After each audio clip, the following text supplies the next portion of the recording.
4 मई 2026 महाराष्ट्र के संभाजी नगर के गजानन मंदिर परिसर में अर्चना पारेख जी की मिट्टी के बर्तनों की दुकान पर नगर निगम की गाड़ियां आती हैं और उनके सपनों को चकनाचूर करके चली जाती हैं। प्रशासन का ये कहना है कि ये दुकान अवैध है और सारी प्रक्रिया कानून के तहत की गई है। देखें, भारत में ऐसा कोई कानून नहीं है जो मानवीय संवेदना के पक्ष को अनदेखा करता हो। अगर ये दुकान अवैध भी है तो भी आपको इस तरह से तोड़ने का अधिकार नहीं है।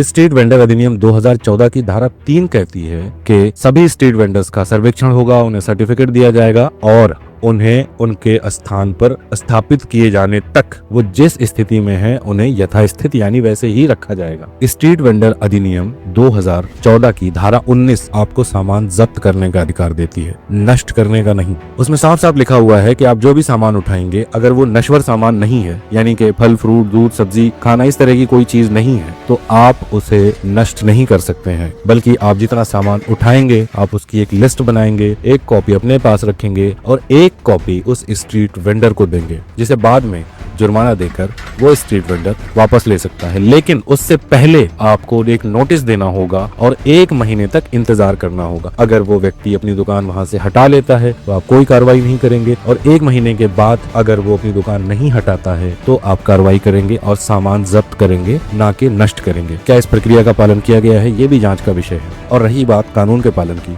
तो क्या संभाजी नगर की दीवानी कचहरी में एक भी अवैध कब्जे का मामला नहीं बचा है? क्या वहाँ पर किसी भी भाई या भाव के भौकाल के नीचे किसी गरीब की जमीन नहीं दबी हुई है? अगर ऐसा है तो आपको सलाम है, और अगर ऐसा नहीं है तो आपका ये सिलेक्टिव जस्टिस, सिलेक्टिव एक्शन सवाल के घेरे में आता है। जहां तक बात कानूनी कार्रवाई की है तो भारतीय न्याय संहिता की धारा 324 ये कहती है कि आप किसी के सामान को बिला वजह नष्ट नहीं कर सकते हैं। अगर आपके पास इस दिव्यांग महिला के बर्तनों को नष्ट करने का कोई कानूनी आधार नहीं है तो शायद भारतीय न्याय संहिता की धारा 324 आप पर भी लागू हो सकती है। साहब, हमारे यहाँ हजारों एकड़ जमीनें, रेलवे, वक्फ, डिफेंस और दूसरी सरकारी संपत्तियां लोगों के अवैध कब्जे में हैं। इसमें ज्यादातर लोग ऐसे हैं जिनके पास महंगे वकील होते हैं, जो स्टे लेना जानते हैं, जो आपकी कार्रवाई को रुकवाना जानते हैं, इसलिए वो जमीनें वैसे की वैसी पड़ी रहती है। कानून का पालन होना चाहिए, देश में व्यवस्था बनना चाहिए। अतिक्रमण एक बहुत बड़ी समस्या है, इसका समाधान होना चाहिए, लेकिन आप मानवीय संवेदना और मानवता के पक्ष को दरकिनार करके ऐसी कार्रवाइयां नहीं कर सकते। और आखिर में एक संदेश उन अधिकारी के नाम जिन्हें ये लगता है कि वो अर्चना पारेख से ज्यादा महत्वपूर्ण है। तो अर्थशास्त्र की भाषा में मैं उन्हें बता दूं,